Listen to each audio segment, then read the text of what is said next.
Hi, I'm Richard Gearhart, founder of Gearhart Law, a full-service intellectual property law firm. We're here on Passage to Profit to discuss entrepreneurs, small businesses, and the intellectual property that helps them thrive. I'm Elizabeth Gearhart, not a lawyer, but I work at Gearhart Law doing marketing, and I am thrilled about the people that we have on the show today. It's going to be very fun and very informative. Our first presenter is Jereann Zann, love that name. And if you have kids that you can't bake cookies with or do whatever because they have such food allergies or sensitivities, she's got your solution. You can have fun with your kids in the kitchen. So stay tuned and listen to her. And our next presenter is going to be Daryl Job. So he's got a company that I just love the social component to what he is doing. He is an amazing man and he has an amazing company. So you have to listen to what he's doing. It's such a great company for society. And then we have Brad Simon and Travis Grubb, and they have an incredible COVID-related invention that I really hope we see everywhere in the next couple of months, honestly. So stay tuned for these people. It's going to be a great show. They're very interesting people with fantastic companies. And our special guest this evening is Richard Lau, and we'll be talking with him in a bit. He's sort of the master of the creative online universe. So we're really going to be looking forward to speaking with him. But before we do that, IP in the news. So yep, that's the vortex between intellectual property and business. Vortex? Well, yeah, vortex. Don't you mean like the center of the Venn diagram or something? I get to start with the interesting patent. So back in 2004, this guy got a design patent. So basically, do you have a stack of business, or did you have a stack of business cards? And if you took a picture with your phone, then what do you do with the card? Well, in this guy's case, you eat it. So he invented business cards made out of food. Right, edible business cards. Edible business cards, which was really a great idea back then because people were starting to take pictures with their phones, and so you just take a picture of the card, then you eat it. So yeah, I mean, you know, back in the days when people actually met each other in person, which like seems like eons ago, right? Everybody was always trying to distinguish themselves. So I have a collection of business cards dating back to 1988. And, you know, they'd be surprised all of the different business cards that you get. Sometimes you got round ones or oval ones. The ones I really hated were like the business cards that were like too big to fit in your wallet. It's like, you're making my life difficult for me to keep your business card, right? So why am I going to do business with you?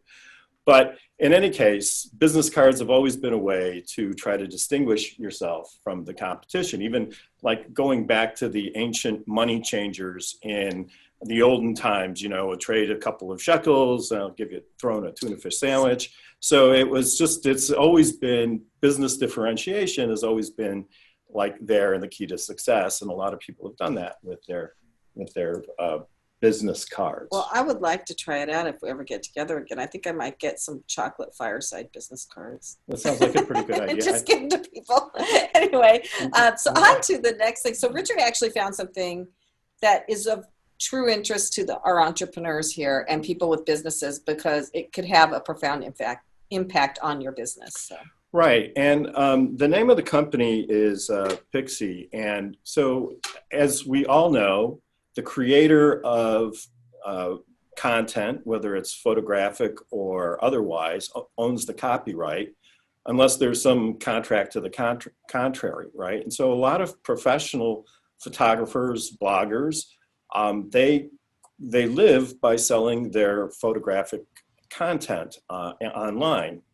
And so what Pixie does is it looks for people who have taken those images and appropriates them without the owner's consent and uses them on their website. So this is kind of a two-edged sword for our listeners, because I'm sure a lot of listeners don't appreciate that you just can't take pictures from another website without permission and use it in your website. On the other hand, if you're a creator, this is how you make your living. And so you want to be compensated for these photographs. And so Pixie is a service that uses artificial intelligence to search the web and look for matches between your content, the creator's content, and unauthorized content that is on websites. And they'll even send out a cease and desist letter, right? So I guess the question for the person who owns the picture, because the minute you take it, you own the copyright on it, right? Right. The question is, do you want to get paid for them using it, or do you want them to stop using it? Right. And you would have both options. With Pixie. So they would send a letter saying either pay us or quit using it. And I can say within the last couple of years, we have handled a number of situations for clients who innocently copied a photograph from some other website and they used it on their own. And they'll get a cease and desist letter from an attorney and they'll say, okay, you owe us $5,000 for a license to use this content. And they're shocked, right, that this could ever even happen. And it's important for both, the users and users to know it's better to go to iStock and buy your photographs for the internet rather than have to hire a lawyer and negotiate but if you do a really, license. Yeah, if you do really love that picture and you want to keep using it, you don't necessarily have to spend $5,000. That's a starting point. You could probably negotiate that down. Sure. Yeah. So, and we've done that, and there's defenses and so forth. But the best thing is just not to put yourself in that position. If you're creating your own website, make sure that you buy photographs or take your own. And if you are a content creator and you want to police your content, then Pixie is a great tool for that. I think it's $99 for a whole year. And it can yield a lot of benefits for the content creators. So there you go. So tonight we have with us Richard Lau. He is the master of the online creative universe, and he's created some fantastic companies and internet tools that just about everybody can use. He's the creator of logo.com and resume.com, and also a conference called NamesCon. And so it's great to have you with us here, Richard. Welcome to Passage to Profit. Thank you, Richard. Thank you, Elizabeth. It's an honor to be here. I'm a fan of the show.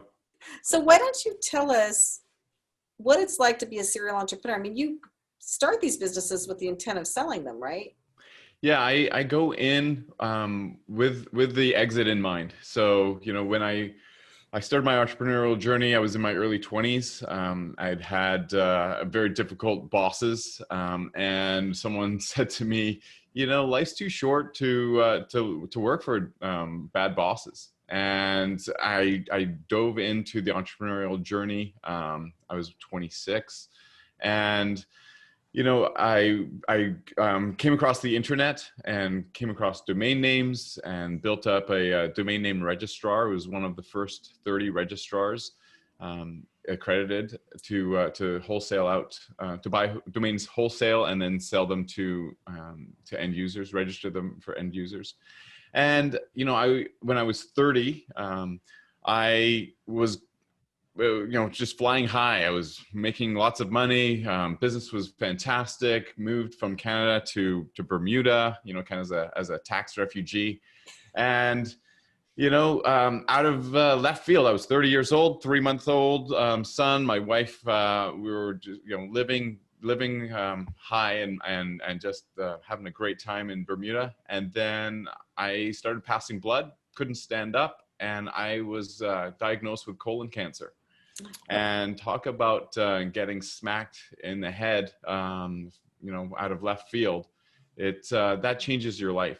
Back to the business side, I had insurance, and I needed my doctor's orders were to stop working. My first diagnosis was that I would have 6 to 18 months to live, and to get my affairs in order.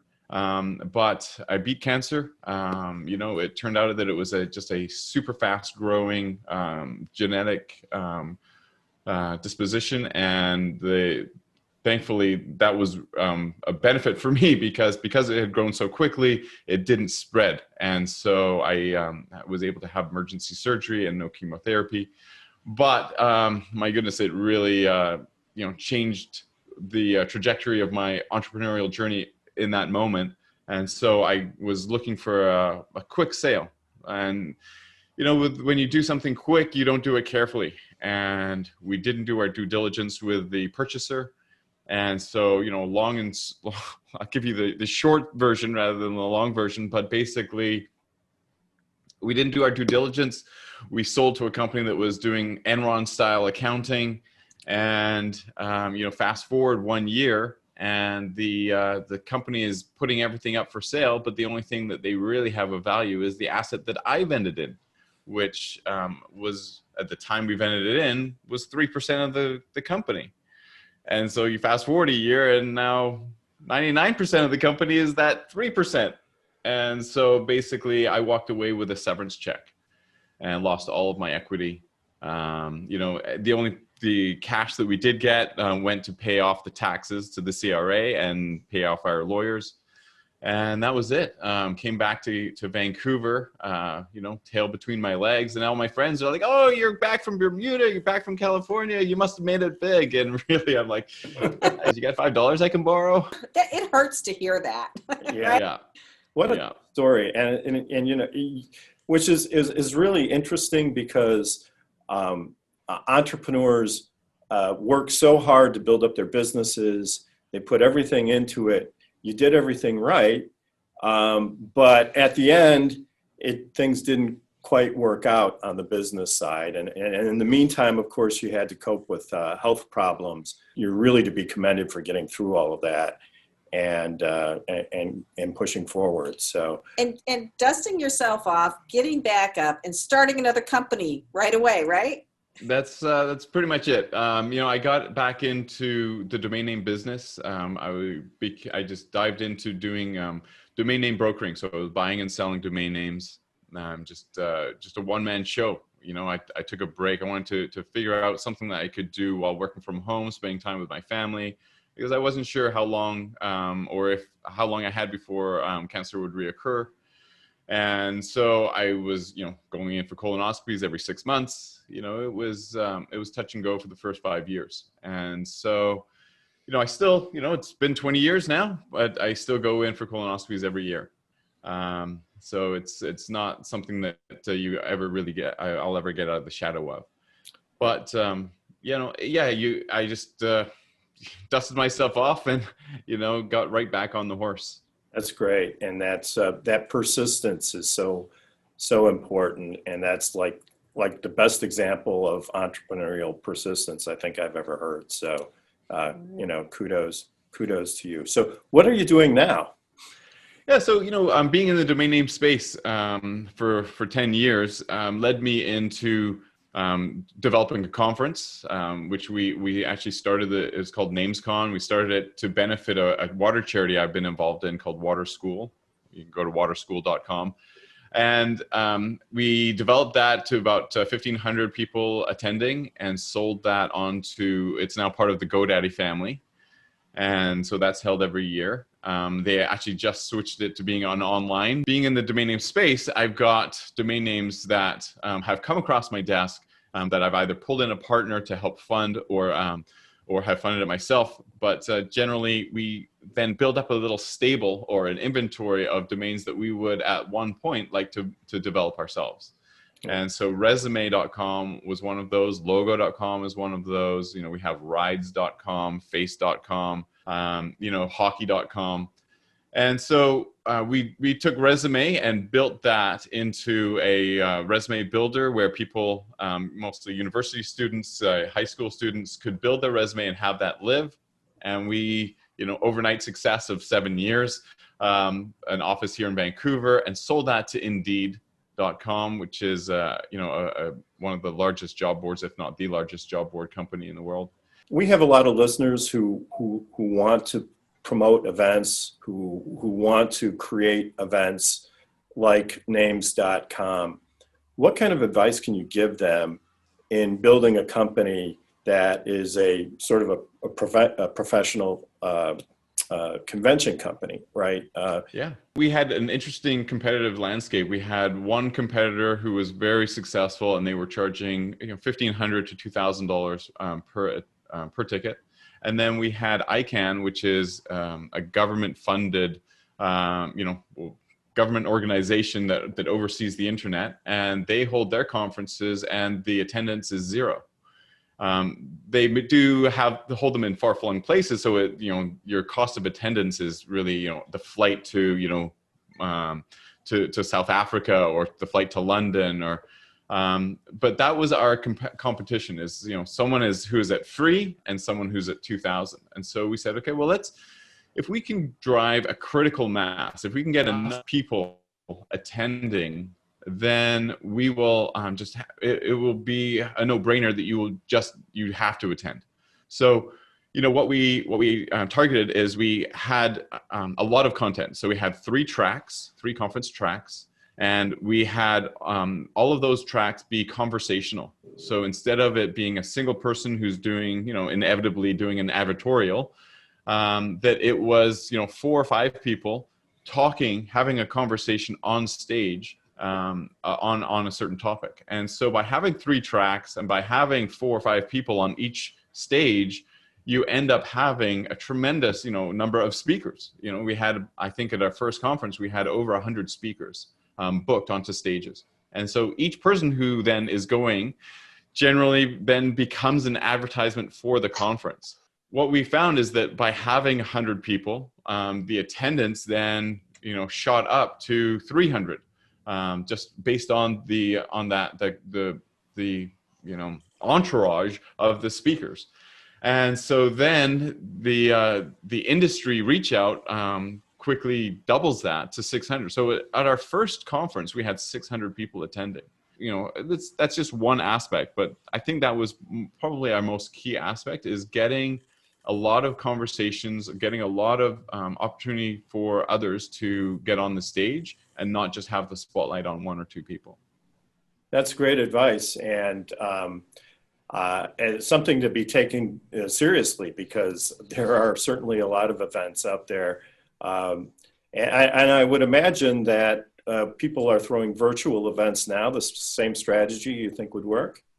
Absolutely. NamesCon online just happened about 2 weeks ago, and they had a lot of speakers. They had a lot of networking opportunities, and it went on so well that people were asking about how can I watch the recorded sessions of the sessions I wasn't able to attend because there were multiple tracks going on at the same time. And also people were saying, hey, we should have, when we do get back together in real life, we should actually have a hybrid event, because there were so many good features about the online system that could carry over into the real life event. I think that that's going to be the wave of the future, actually. So I'm just curious, I've been on a few of these networking platforms. What platform did you guys use? I believe it was called Hublio. Okay. Don't ask me to spell that, but I believe it was called Hublio. Hublio, I think is what it was. Yeah. But it was a really good system. So what do you think was the most important thing for your success?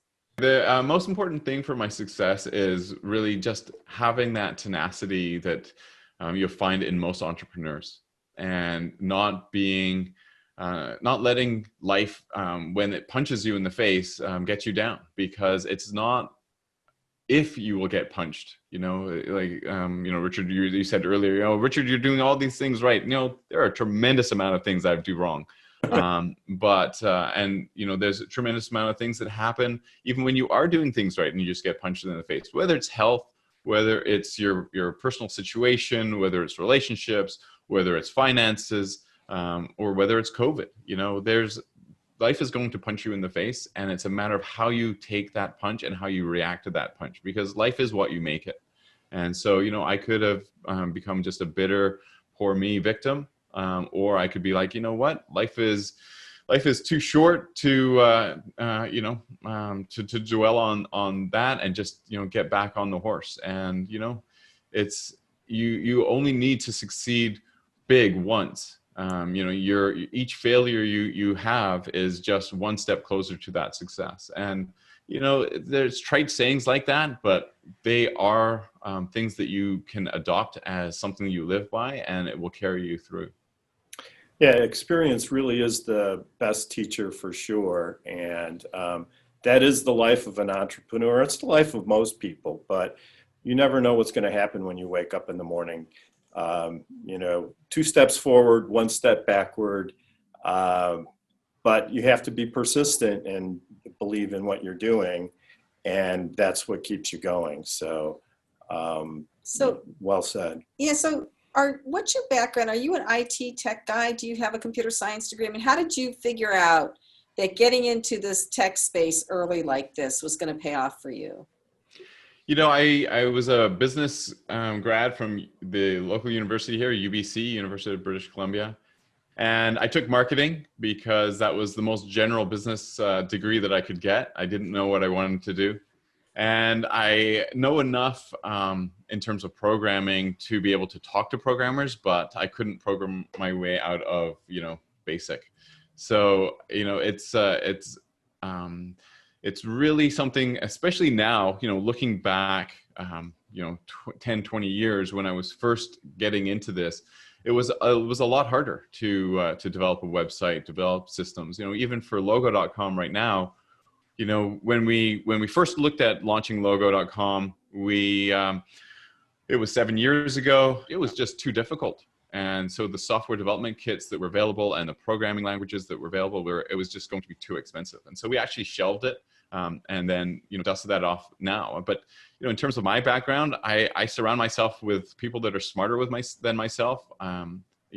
Whether I've got a business degree, sure, but, the school of hard knocks and the school of learning and emulating mentors is really what has driven me.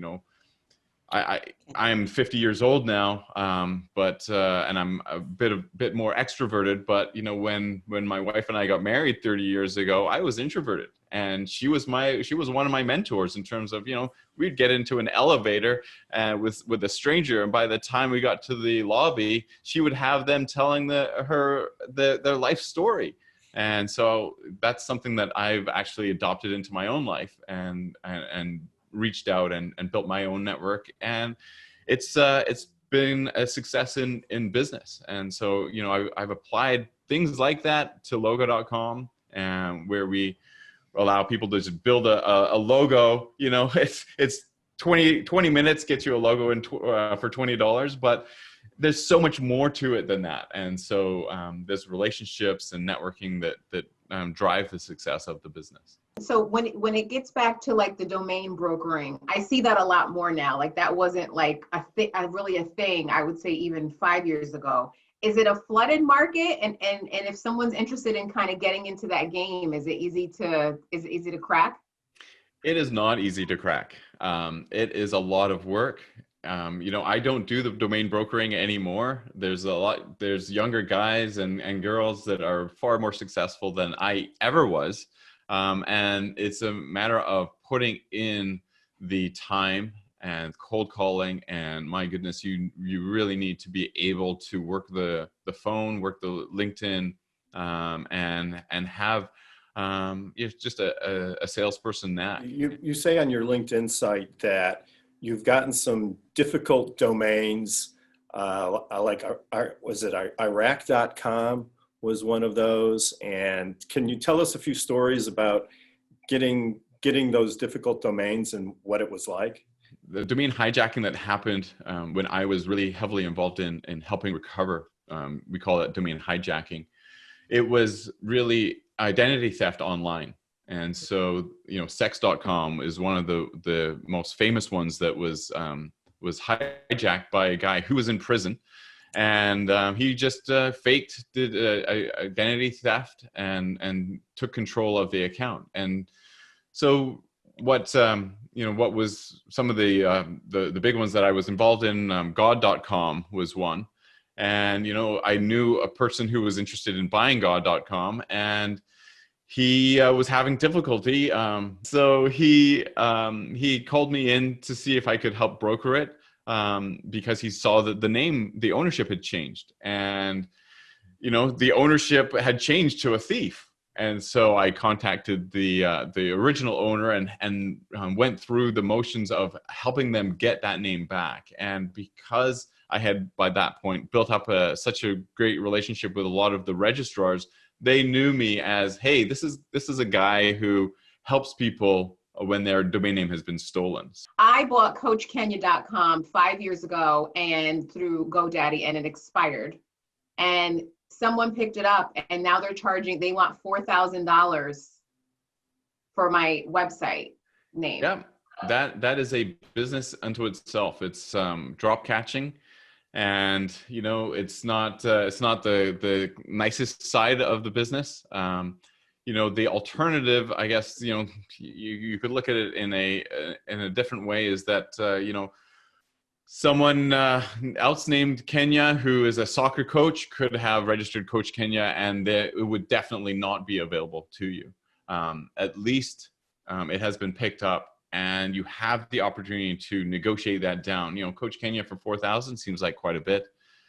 You might be able to negotiate that down to $400. You might be able to negotiate it down to $800.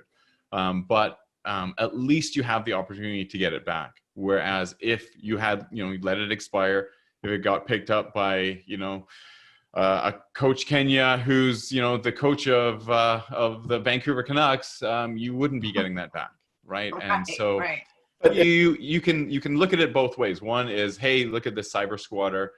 He's so mean. The other is, hey, at least I made a mistake. I let it expire. At least I have the opportunity to get it back. Let's work out a deal.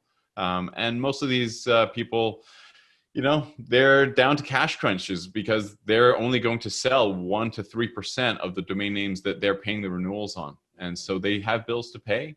And it's just math to them. So this was a fantastic segment, and we'll be back right after this message.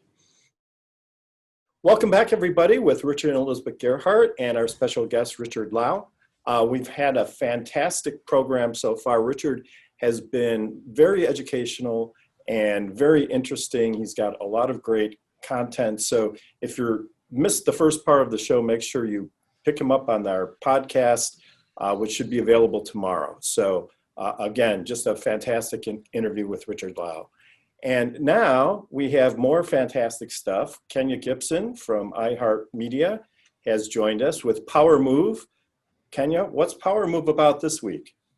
So Power Move is all about just talking about and congratulating those creators who are contributing to the culture. And this week, I wanted to publicly congratulate Charlemagne, who is co-host of the nationally syndicated radio show, The Breakfast Club. He is part of the iHeart family here, and he has recently co-launched the Black Effect Podcasting Network on the iHeart Podcast Network. It's going to be a compilation of different podcasts that give creators, specifically in the multicultural space, the opportunity to create and have a platform and have a voice. And I'm super excited for him and just wanted to publicly bless him and congratulate him on his new endeavor with iHeart. Yeah, we met Charlemagne when we used to go into the studio to tape. Wonderful, nice guy. Yeah, very great really guy. And have positive things to say about him. Yeah, absolutely. And so we'll definitely be checking out his podcast. When is the network launching? It's slated to launch this fall. So you should see some shows dropping in the next few weeks. So everybody's excited for him. Where will the content be available? It'll be available on the iHeartRadio podcast platform, just like this show. So it'll have all the podcasts will be up there on the network, and you'll be able to pick through and listen to all the different creators that he's going to bring on and give an opportunity to. Awesome. Well, that's a great idea, and we look forward to hearing more content as produced and directed and supported by Charlemagne. So that's always good stuff. And our next presenter is my wife, Elizabeth Gearhart, who's going to be talking about her project, Fireside. So FIRESIDE.DIRECTORY is the first video online directory of small business. And the way it works is I interview people. I have another person interviewing with me now. Interview people about their businesses. And unlike Passage to Profit with Fireside, I just let you do all the talking. I might ask you a question here or there, but it's your video. And then I put those on my YouTube channel, and I put them on the website. And it's still fairly new. It's almost been a year since I got the idea. I got the idea in October last year. And I realized I had to move quickly to get this going because it was just so ripe. And then I started with attorneys. I started it in our own videography studio with a professional videographer, and then COVID hit. And that it actually helped the project, believe it or not, knock on wood, because people got more used to being on video because everybody was on Zoom. So now I'm doing the videos on Zoom. It's all free. Interviewing people on Zoom, putting them on my YouTube channel and on my website. And I'm doing what I can to SEO it right now. I have not presented this to people who would use the site yet because I have to get enough professionals on there, right? So that there's people on there when they go to look. But I'm posting every single day on YouTube because YouTube likes that. And I really needed a video yesterday. So you picked me on my way out of the house. She's Richard, like, Richard, can you do a video? So, and I thought it turned out pretty good. Of course, I had no choice but to say yes. But I thought it turned out pretty good. But originally, I was trying to help people through the interview process who were very uncomfortable being on video, saying, "Let me hold your hand. We'll be on video together." But I found the interview format really works well because people are more relaxed and more authentic, I think. It's easier, right? Yeah, and the great part about the whole project is that if you're looking for an attorney, and you can listen to them and find out what they're like before you pick up the phone and call. So you don't have to go down the page, and if you're looking for someone on the internet, you can actually see what your prospective professional or service provider is like before you make the phone call, and that saves you time. And it's also great for the providers because networking takes a lot of time if you're trying to build a business, and this is a way that you can network. You can link to your video. Maybe your website doesn't handle video well, or you don't have the technical skills to put the video on the website yourself.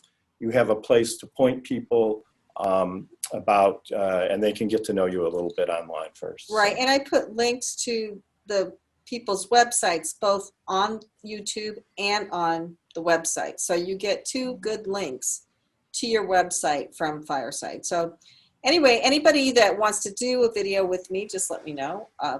People can go on this website, FIRESIDE.DIRECTORY, and you can sign up on my Calendly there. So anybody listening who has a business who wants to do it, anybody here who has a business, I'd love to interview you, and it's a lot of fun. One last quick thing I'll say is that even though there may be a whole bunch of people in one category, so like right now Business Coaches has, I think, 6 or 7 people in it, they're all different. They're all doing slightly different things. And I have talked to a lot of marketing people, and they all do it differently. It's really cool. Everybody has their own twist on it. So no two businesses are identical. So without further ado, I really am excited to meet our first presenter, Jereann Zann. And I'm not going to talk about her company. I just think it's so cool. I went on her website. I will say I loved baking cookies as a kid. That was one thing that we did as a family activity. That's one thing I did with my cousins. We would do it all summer, etc. We didn't have any food allergies, but if we had, Jereann is who we would have gone to. So welcome, Jereann. Thank you so much. Thank you so much for having me here today. This is very exciting to be here with all of you. At Little Gluten-Free Chefs, we create baking kits that are designed specifically for children to boost their self-confidence and also to help children on restricted diets develop a positive relationship with food. From unicorn donut kits to pizza party kits to gingerbread house building kits, we have something for all seasons or for everyday fun. Some things that differentiate us from the other baking kits that are on the market are that first and foremost, we are, as the name suggests, we are totally gluten-free, but we are also free of the top 8 most common food allergens, sesame as well, and artificial food dyes. So this was very important for me when I started the business because my daughter has celiac disease and a dairy allergy. And my daughter's chief inspiration officer. My son is our chief taste tester, as we like to call him. Aside from the challenges that come along with raising children with food allergies or celiac disease, there's something that the kids experience too, and that is the feeling of being left out. Because you look at classroom activities or birthday parties, and oftentimes it's something that's not safe for them, and that started to chip away at their self-confidence. And as a mom, I just couldn't let that happen, right? So what I did is I started working with them in different ways, and the thing that helped them the most was getting them in the kitchen with me. If they saw a plate of donuts at a party that they were drooling over, we went to the grocery store, we came home, we got messy, we got silly, and we made the best donuts ever. And it helped them so much to start feeling better about themselves and their situation that they are actually the ones that said to me, Mom, there's so many other kids like us. You got to help the other kids too. And so that's how we started Little Gluten-Free Chefs. So how are you marketing your business now? Is it mostly online, or how are you reaching people? Yeah, so it's 100% online at this moment. All of our sales go through our website. And in terms of marketing, we've had word of mouth and social media for the most part. Had some help from influencers who've gotten excited about it and shared the word, and it's been very grassroots in that regard. What do you get in a kit? What's inside the kit? So in a kit, you get all the dry ingredients needed to make the recipe. You also get any decorating supplies that you might need. Think about piping bags or sprinkles or decorating tips. And then you also get whatever the featured baking tool is that you can keep in your house and reuse. And I should say, when it comes to the dry ingredients, so there are so many different gluten-free flours on the market, for example, and they don't work the same in a recipe. They have different formulations, and so substituting a multi-purpose like you would in a whole wheat flour just doesn't work. So for us, giving them the dry ingredients, we know it's a winner. We know it's going to work for them. So how do you manage the inventory for something like that? When you have, I mean, I would imagine a lot of the ingredients have expiration dates. Well, it's a process. So we have a few different things. We have anytime something comes into our facility, of course, we're looking at the lot numbers in case there's any recalls. We're looking at the expiration dates. We have an online system. And then also, I'm a very visual person. So we've got stickers with expiration dates all over, raw ingredients in our supply room.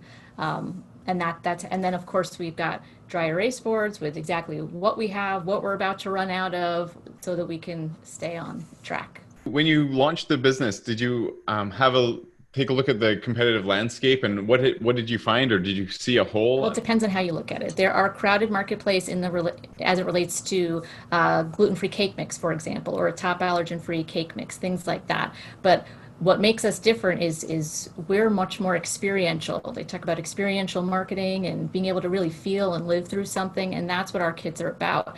It's not a quick pour this in, add some water, and you're done with your everyday cookie or brownie. It is, it's going to take at least an hour to 2 hours of an activity where they're really experiencing. And one of the number one factors for us is if it doesn't make the kids go that ooh, ah, then it's not good enough. Because we want them at the end to say, wait a second, I just made that mermaid cookie, or I made that spiderweb cupcake next month for Halloween. I did that, and then feel so proud of themselves that is what just boosts their confidence. So to answer your question about why I felt there was a need, well, it's because there's really, and this kind of gets us on another topic, but there's a lack of transparency in food labeling, which is very hard for food allergy and celiac disease families. And so we don't always know what we're getting. And we wonder not just what do the ingredients say, but how was it prepared? How was it processed? Was it done on a shared line with an allergen that's not okay?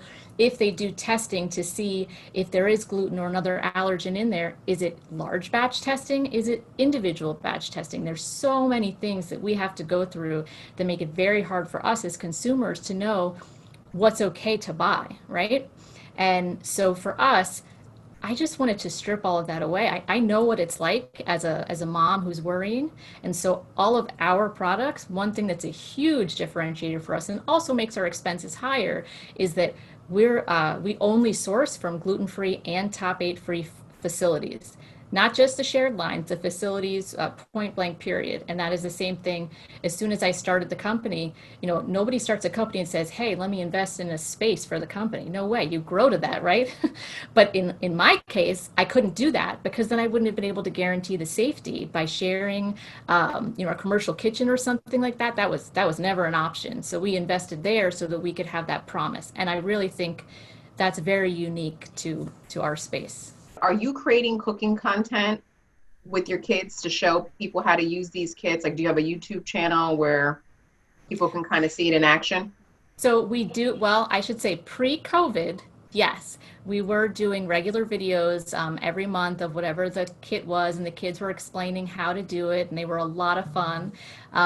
But the truth is that my mother is a videographer. She makes documentaries, and so she was always the one that was creating these videos for us.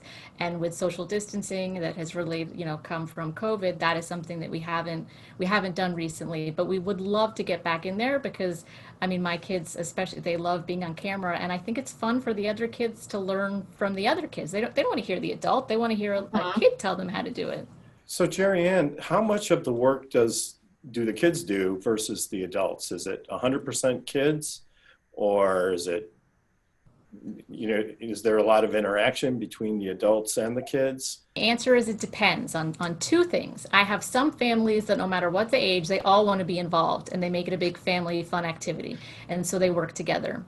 And then there are other customers who, it depends on the age. It's amazing to me. I mean, I say that this is marketed for children, though I should, with the caveat that we do sell to adults who are kids at heart, who are not able to find a kit like this for them, but they can vary from, 3 to 4 years old all the way to 16. So can the 16-year-olds or the 12-year-olds do it by themselves? 100%. But the 3-year-olds and the 4-year-olds, they're going to need mom or dad or a friend or an older sibling. So have you seen your sales increase during quarantine? I imagine it's be fabulous for homeschooling, right?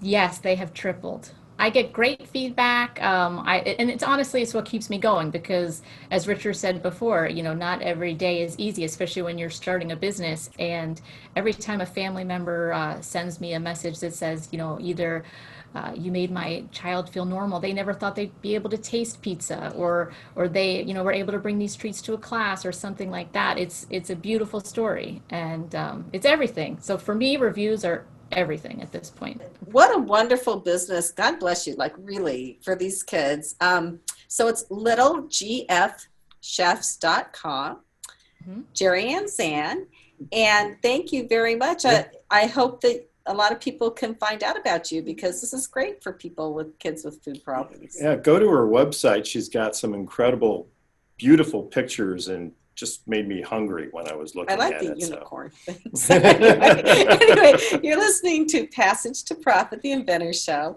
with Richard and Elizabeth Gearhart and our special guest today, Richard Lau on WOR 710, the Voice of New York. We'll be right back. Welcome back to Passage to Profit, everybody. We're on to our second presenter this evening. And, the world is facing some very difficult problems right now with waste and landfills. And there's a lot of materials that are going into landfills that are going to take years and years and years to decompose. And those chemicals, they get into the groundwater, they get into the soil, and it's a real threat for everybody. And our next guest, Daryl Jobe, has a solution to this problem. And Daryl, welcome to the show. Vericool is an environmentally friendly packaging company that focuses on insulation, other packaging materials, really focused on the environment and also a social impact. How can we do both with just one company? And we've been impacting the market successfully. The market is definitely changing. Roughly around 5 years ago, I decided to take the leap of faith, looking into the future and understanding that there was going to be a transition from detrimental, petroleum-based, products and plastics into an environmentally friendly solutions. But how does it move forward, and how our company is going to proceed, and so on. And about 10 years prior to that, I came from the packaging industry. I had been building and designing packaging with customers, medical and food customers throughout the industry. And in roughly 2009, I had some time to reflect on, where's the market going to go? It slowed down. As you know, that the housing crisis hit us all and manufacturing shut down. And when I took a step back, I analyzed my sales and I realized that the medical market was something that was stabilizing our company and our sales, and the other manufacturing sectors were really impacted. So I decided to go there, and I started understanding the need in the medical industry for insulation and all the insulation was detrimental. You know, EPS, styrofoam, petroleum-based products, polyurethanes that were wreaking havoc on our environment. And as I pulled back, I noticed that bans that were implemented were done so because there was actually a solution. So for about 2 or 3 years, I started looking at solutions. How do I create solutions that are going to be beneficial for, you know, years to come, and start reversing the impact that, you know, the detriment has created with packaging and so on. What exactly is it that your company makes? So what is the solution that you finally settled on for these challenges? 100% recyclable molded fiber coolers. Also outdoor recreational fiber coolers made out of paper waste and so on, post-consumer materials, and also starch-based insulation that is 100% recyclable when encapsulated in a paper film, plant-based products, post-consumer materials. How do we take what's already been used and turn it into an insulation source? And how do we take from Mother Earth and turn it into an insulation source so it doesn't wreak the havoc that you guys announced earlier? You're creating coolers, right? But instead of using foam, you're using natural materials that'll decompose after the carton is discarded. Yes. So for instance, what we do is we take old corrugated boxes, for instance. So, you know, cardboard boxes. Instead of them going to the landfills, they go to a recycling center. But what happens? It goes back into the paper stream. So we take those boxes. I don't know if you've seen some of our coolers in 7-Eleven and Circle K and some places like that. But we mold a cooler out of paper, old paper boxes that hold water now. So we use a organic moisture barrier. So instead of going to the beach or picnics with a styrofoam ice chest, now you have a paper cooler that is robust, structurally sound, and cost effective, and it works just the same. And you take that cooler, you put it right back into the recycling stream, and it comes right back again. And then we also have insulation. As you know, there's meal kit companies such as, you know, HelloFresh or Freshly and companies of that nature. And they need insulation to get their product from one location to another. So what we do is we provide an insulation source for that, made out of starch-based insulation.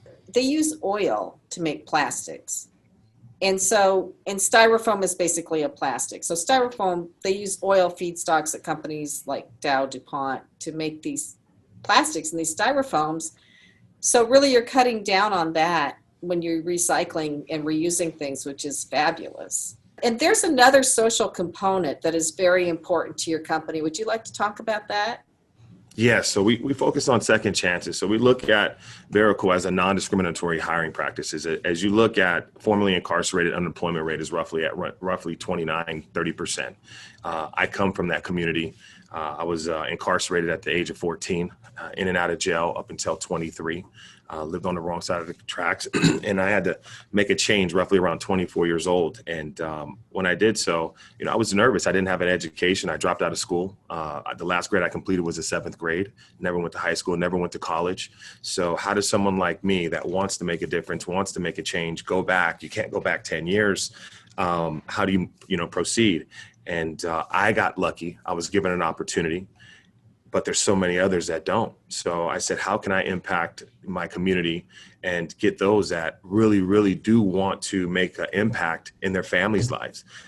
Your decision, you shouldn't be judged on your past. So we created Verico, and now it's Second Chances. Partners that work with us that want to manufacture or distribute our products, they also have to have 25% of their workforce that touches our product line, also formerly incarcerated men and women. It's gender identity, language barriers, special needs. My son is special needs.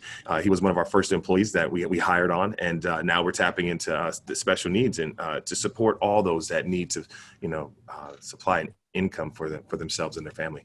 I know what I'm buying. I just wanted to commend you for, solving some socioeconomic things that are going on in our community, because I feel like there is a hindrance for those who might have a past and they don't have the opportunities coming back into the workforce. So I just wanted to commend you for just taking that and nurturing it and sowing seeds back into the community so that it becomes a sustainable way for people to just thrive in life and just have a better future. So, I've been checking out your packaging. I think it's a fantastic idea with the, and I believe it's all curbside recyclable other than the top pillow, right? So you've got the formed cooler, that's made out of the fibers from the paper fibers.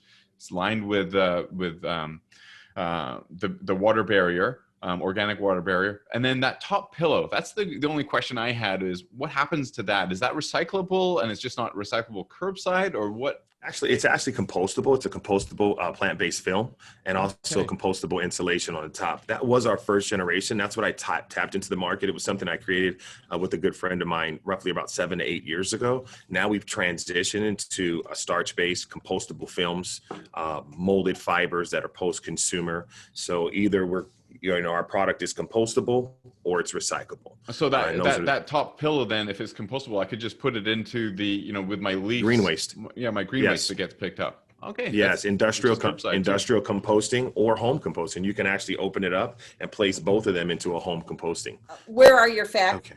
Livermore, California, Northern California. We also have one in New Jersey. We're opening up another in North Carolina, also Cincinnati, and we're going to be expanding internationally. So Canada, Toronto area, will be there. Also Europe, Germany, the UK, and Australia. So there's a huge demand. We ended up partnering with a great outfit, and we're going to be expanding with them, utilizing their manufacturing infrastructures to grow and just to bring our products to the market much faster. The demand, especially with COVID, is quadrupled the demand with shipping. So we're just continuously expanding and, trying to reach everyone. Do you have any intellectual property protection on any of these inventions?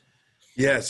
So I have roughly 12 patents under my belt. I have about 29 patent applications, 9 PCTs, 31 international filings. We have a ton of continuances. One of the things that Vericool has done, and myself, I'm the innovator, I create all the designs, is we separated ourselves from the market focused on innovation. If you look at packaging really hasn't changed much in the past 30 years. So I came from distribution packaging, touching multiple different types of materials. So when I transitioned into cold chain, which only had styrofoam, metallized bubble, and polyurethane, I came with a much different mindset. Plus, I'm thinking outside the box. I don't have that typical status quo packaging engineering background. So I look at things much differently than most. So I was able to just integrate and just really push the envelope. And Richard, as you said earlier, man, you're constantly pushing and pushing and pushing, and you're fighting. And when you hear the no's and the things that can't be done, you don't listen to them. If you believe you can get it done, I look at it like we put someone on the moon. I can't make a box that's compostable. Like, come on now, that doesn't make any sense. And then when you look at your employees, you realize that you have to continuously innovate. You're the conduit for their family to be successful, their children to be successful. So you just got to make it happen and figure it out. It's amazing. It's very inspiring, and you've gone a long way very quickly. And I think the time has come for this kind of technology. It seems like a win-win-win-win-win. Can people buy these from your website? Yeah, so what we've done is we tried to do some shipping, but with COVID and so on in the shipping lanes, we're in retail stores, Save Mart, Lucky's, 7-Eleven, Circle K. We have some huge announcements with Albertsons coming up. And we have some other distributors that are working with HEB, Tecate. You could do a lot of branding. So we're definitely pushing. We are the inventors. I don't know if you guys know that there was another cooler that came out after ours that claimed that they were the world's first. It was actually my invention. I created it with my kids in Maui on a vacation because Maui had banned styrofoam and they didn't have a solution. So if you see us, please pick us up. You're supporting a great cause. We don't take no federal or state subsidies for any of our employees. We don't want to minimize any of our employees to $1. We overpay our employees, and we also have an internal system where we don't hire from without, we train from within. What I would like to say is then if you don't see it in your store, and it should be in Whole Foods, my gosh, it's like the perfect fit, then ask them if they have it. And if they say no, ask them why not. And you can find it. It's very cool, but it's VERICOOL packaging.com. So if you don't see it in your store, ask them for it. So, and if you want a cooler, I don't tell this to everybody, just reach out to Vericool at infopackaging.com. And as long as you pay for the freight, I'll send you one for free. Oh, wow. That's a great offer. I think that's very generous. So we've come to the end of this segment. Absolutely fantastic and fascinating in every way. And we'll be back with more Passage to Profit with Richard Elizabeth Gearhart, our media maven, Coach Kenya, and our special guest, Richard Lau. So stay tuned. We have more to come. Well, welcome back, listeners. You are listening to Passage to Profit, the Inventor Show on WOR 710, the Voice of New York. We have had just an amazing show so far. So if you missed any of it, our podcast is out tomorrow. Really check these people out. I swear, everybody on the show today just wants to help other people, and they're doing things to help other people, and it's just amazing. I love seeing this. So anyway, we're on to our third presentation, Brad Simon and Travis Grubb, and they took what I think is a real problem, specifically in this day and age, and found a solution for it. So welcome, guys. Please tell us about it. We were in the vending space. We manufactured equipment and had a great run of it up until about January or February of this year. And things came to a grinding halt in the vending business. Vending requires people to be out and about and touching things. And that is what they're not doing. And so we had to pivot very quickly. And we found ourselves with an opportunity to design and develop a product that would dispense masks to consumers without the need for the consumer to touch the machine.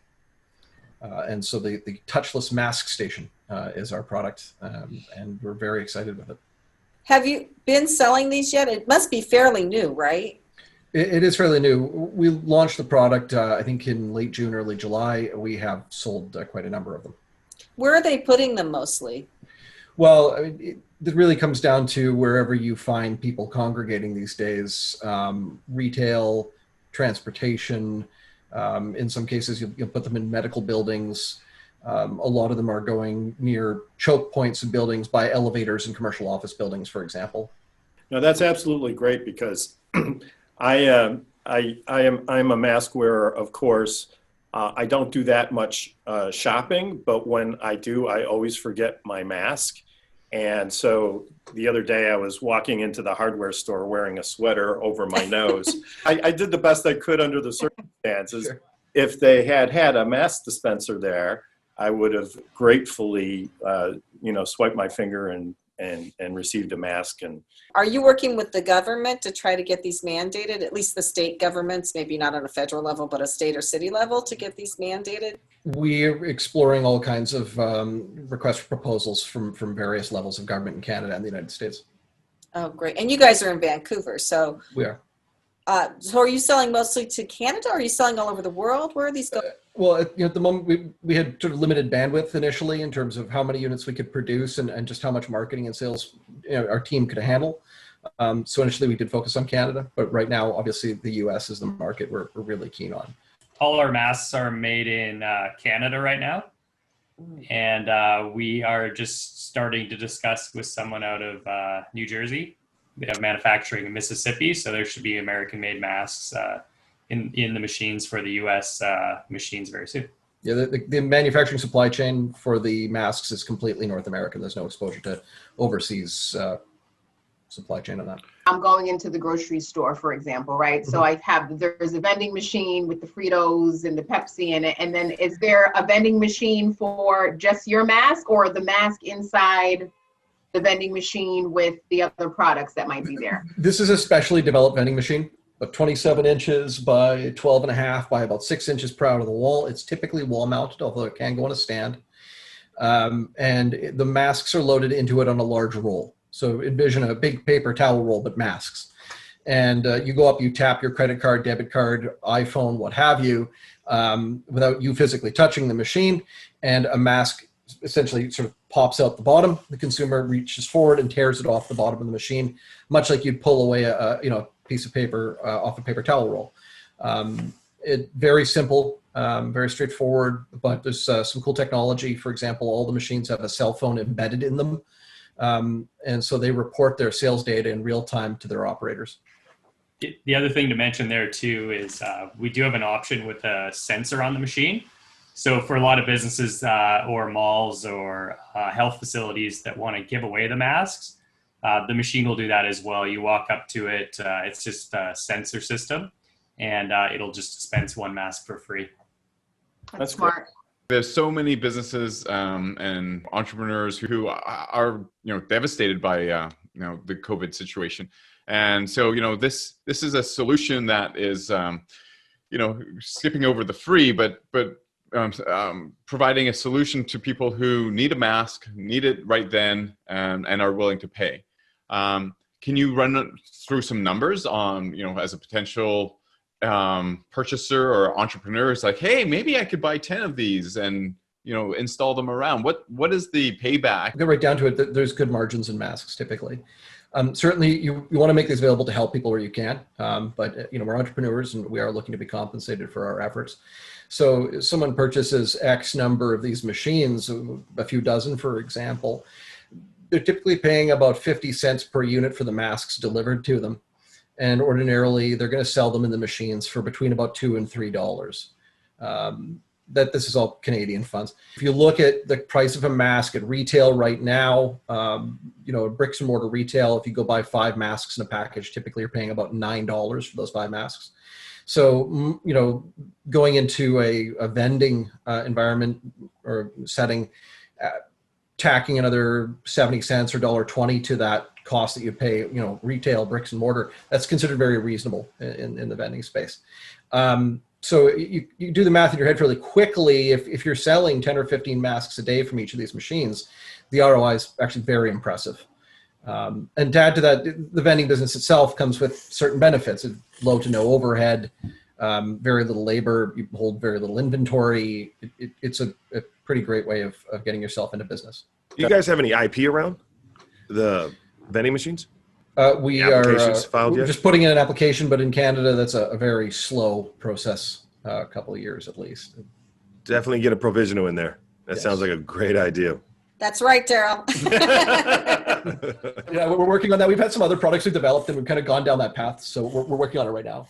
That's great. That's awesome. We recommend that everybody get intellectual property protection as soon as they can. In our unbiased opinion. Yes, Yeah. since he's a patent attorney. So what do you think the life cycle for these vending machines are going to be? And how long do you think they're going to be relevant? Yeah, it's an excellent question. So first of all, nobody really knows. I get a huge variety of answers depending on who you talk to. The best guidance we've had so far is to expect that masks will be very much a thing for between about 2.5 to 4 years. And so, it's not 6 months, it's not 12 months, it's a couple, 3 years at least. All right. And we are exploring options to have people return the machines to us at the end of that life cycle. We might convert them into other uses. And possibly they would get credit towards other product that we have available, other machines that we've developed. Well, I've got a couple questions. One, have you explored the Asian market? Because people in Asia wear masks much more readily than people in America, and they wear them all the time anyway because of the soot and everything. We actually think that, my opinion, and after going through 2 to 3, maybe even 4 years of wearing a mask, that may well be the case here by the time this is said and done. Well, that was my second thing. So if people don't get the flu as much because they're wearing masks, could we make it a thing here where flu season people just wear masks and then we cut down our flu fatalities as well as our COVID? Well, certainly, and until such time as there's an effective and safe vaccine and it's been deployed properly, it's going to be very difficult for most people to know whether or not they have the flu or COVID-19. So I think it's going to be a very difficult and chaotic time in that respect going forward. We just see it becoming part of the culture. You go to a sporting event or a show or something like that, anywhere, it's a large group of people. And, it's the polite thing to do. If you have the cold or flu down the road, you just wear a mask, Are you going to brand them at all? So if I went to Stop and Shop, would I pull out a mask and be a Stop and Shop mask? We can do that, yes. Fantastic business plan. I never really appreciated the economics around vending machines until now, and sounds like a pretty good business model that you've worked out there. So unfortunately, we have to wrap things up, but we appreciate you being on the show. How can people get in touch with you guys if they want to purchase a machine or explore further possible? Yeah, just check out us at touchlessmaskstation.com. Okay, great. Yeah, and you can ask consumers, you can ask your grocery store or wherever you go to install these, Right. right? Same message would be applicable to business owners. You almost certainly are aware what a walk-off costs you. Someone doesn't have a mask, they turn around and walk away from your business. There's a dollar figure on that, and I expect it's a lot less than the cost to install one of these machines in your business. Absolutely. So great having you on the show. Thank you very much for enlightening us on touchless mask dispensers, and we'll be right back with more Passage to Profit right after this. Wow, another fantastic Passage to Profit show. This was a very altruistic show. Everybody on the show is trying to help other people be successful and not get sick. I think that's the case too, but I also think there's a lot of profitable companies out there too. So you can be altruistic and profitable. Great combo. I'm totally into that. Absolutely. So let me run through who was on the show. Of course, Richard, R. Gearhart at gearhartlaw.com, GEARHART. Kenya GIPSON with a P, Kenya, GIPSON, at iHeartMedia.com. So if you want to do some advertising or investigate things with iHeart, or if you want to see if you can get on Charlemagne's podcast, anything like that, go ahead and give a shout out to Kenya. And for our presenters, our guest today was Richard Lau, and he can be reached at richard@logo.com. So he is helping people online. Right. Get your logo online, get it quick, get a good one, use logo.com. And he's got a lot of experience in navigating the minefields online, so he can help you with a lot of things. And then we had Jereann Zann with littlegfchefs.com. So if your kid has food sensitivities and you want to have fun in the kitchen and make them feel better about themselves, her kids sound awesome. Like she's got one with a unicorn. And it's all yummy stuff too. Yeah. So yummy, yummy, yummy. Yes. And then we had Daryl Joe with verycoolpackaging.com, VERICOOL packaging.com.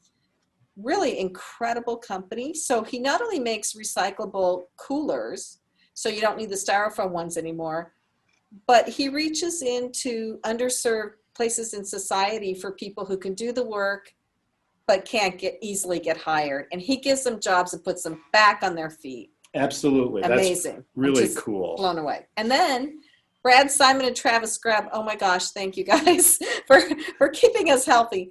Touchlessmaskstation.com. So you can go somewhere. Hopefully soon they'll be all over the place here too.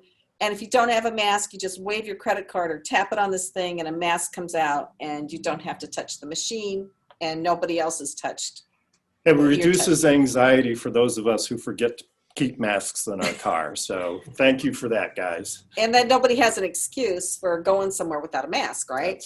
That's right. Anyway, so all excellent companies, touchlessmaskstation.com. So look them up. If they're not selling directly to the public, ask the places where you go to put their things in their stores. Right. Yeah, absolutely. So before we leave, let's wrap things up a little bit. Richard, thanks so much for being on the show. Do you have any final thoughts for our audience before we sign off? Absolutely. It's been a great show. And as you said, everyone here has an altruistic, helpful attitude. You know, one of the things that I've always said is just be helpful and grow your network. And as an example of this, you know, I'll be getting off this session, and I will be reaching out to each and every one of my fellow presenters and reaching out on LinkedIn. And you know, I've already sent a message over to the head of a company that Daryl might be able to do some business with. And so, you know, so I'm not saying, hey, Daryl, can you, you know, do something for me? It's like, go out and be helpful to your network and it will come back to you. What a great lesson. And I think that's true. If we look for ways we can help each other, then that's the best way to make connections. And so thank you so much for that. Kenya, any final thoughts? Yeah, I just was, you know, very honored and happy to be a part of this show today and the conversations that took place here. And I think the common theme from everyone who has shared today is inspiration, and how when inspiration meets innovation, some really great things happen. So again, I just appreciate all the information that was shared here today. And just to kind of piggyback off on Richard, you know, information is powerful and we should do as much as we can to help one another with the resources that we have. So before we go, I guess we should thank Noah Fleischman, who is our producer, and he takes all of this stuff and makes us sound great on the radio. And so thank you, Noah, and you're an important part of our team. And I do have a favor to ask anyone listening and anyone here. If you could please subscribe to our YouTube channel. We're really trying to build our YouTube channel. It's Passage to Profit, The Inventor Show. And if you want to follow us on Facebook and Instagram at Passage to Profit Show, and Twitter at Passage to Profit. And then, of course, we have our podcast. So really love to have you follow us. And, you know, we enjoy doing the show. If you want to be on the show, just let us know. If you're an entrepreneur, you got a great business. If you're an accomplished business person who wants to share their knowledge and their story, Passage to Profit Show at gmail.com. That's the place to be. So thank you very much. This is Richard and Elizabeth Gearhart signing off for Passage to Profit on iHeartMedia, WOR 710, the voice of New York.